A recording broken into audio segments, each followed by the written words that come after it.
आज की सच्ची कहानी में आपका स्वागत है। 20 जुलाई 2009 की रात को वेस्टर्न सिडनी में एक बहुत ही भयानक घटना हुई जिसने पूरे मोहल्ले को हिलाकर रख दिया।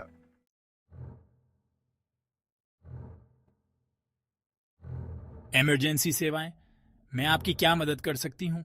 मेरा नाम जेसिका है। मेरे हाथ की उंगलियां टूटी हुई हैं। मेरी माँ मुझसे तंग आ चुकी थी। उसने मुझे घसीटते हुए मेरे कमरे से किचन में ले आई। उसने चाकू उठाया और मुझे मारने की कोशिश की, लेकिन मैं उससे चाकू छीनने में कामयाब रही और मैंने उसे मार डाला। मैं इतनी गुस्से में थी कि उसे चाकू मारती रही और मैंने उसका सिर काट दिया।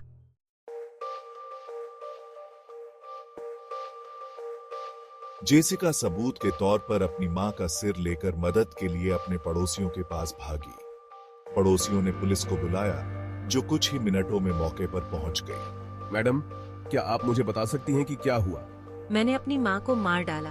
उसका सिर वहां पड़ा है।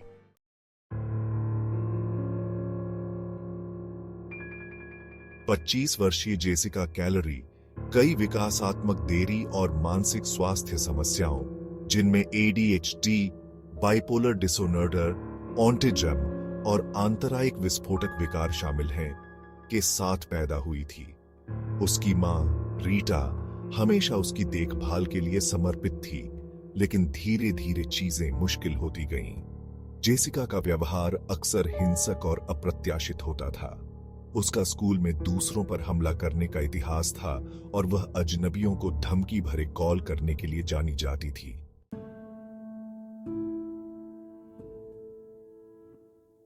जेसिका के संघर्ष उसके करीबी लोगों से छिपे नहीं थे।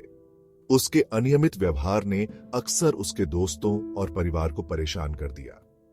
दोस्त वॉइस ओवर। रीटा हमेशा जेसिका के व्यवहार से परेशान रहती थी। उसने एक बार मुझसे कहा था, मुझे नहीं पता कि अब क्या करूं।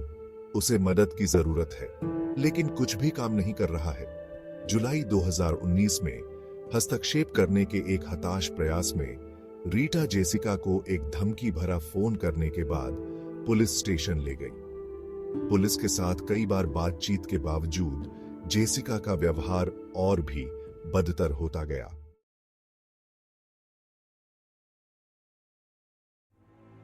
20 जुलाई 2019 की रात को जेसिका और उसकी मां के बीच एक गंभीर कहासुनी हो गई। जेसिका को लगा कि रीटा उसे अपमानित कर रही है और उसका गुस्सा बढ़ गया।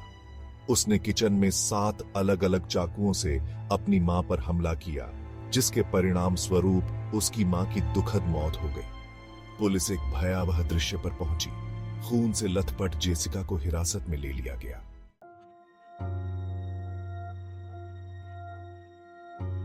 सीनियर कांस्टेबल एंथनी दागोस्टिनो यह उन सबसे भयावह दृश्यों में से एक है जिनका हमने सामना किया है।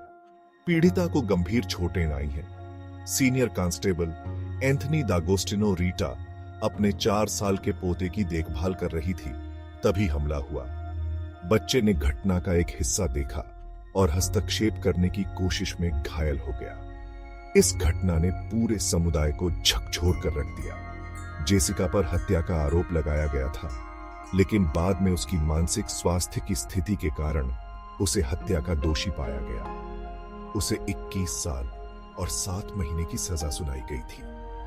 प्रोफेसर ग्रीनबर्ग जेसिका की हालत ने उसे तनाव से निपटने में असमर्थ बना दिया। वह अक्सर विस्फोटक रूप से गुस्सा करती थी और दूसरों के प्रति सहानुभूति की कमी थी। मानसिक स्वास्थ्य के मुद्दों के बावजूद अदालत ने जेसिका को हत्या का दोषी पाया। उसकी सजा में उसके मानसिक स्वास्थ्य संघर्षों को स्वीकार करते हुए समुदाय की सुरक्षा को ध्यान में रखा गया।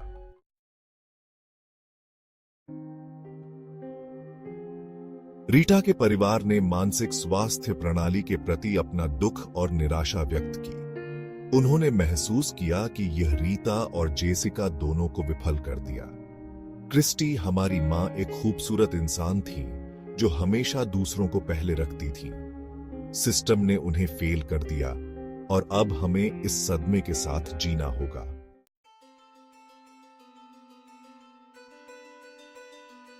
अंत में जेसिका की कहानी गंभीर मानसिक स्वास्थ्य समस्याओं से जूझ रहे परिवारों के सामने आने वाली चुनौतियों का एक दुखद उदाहरण है।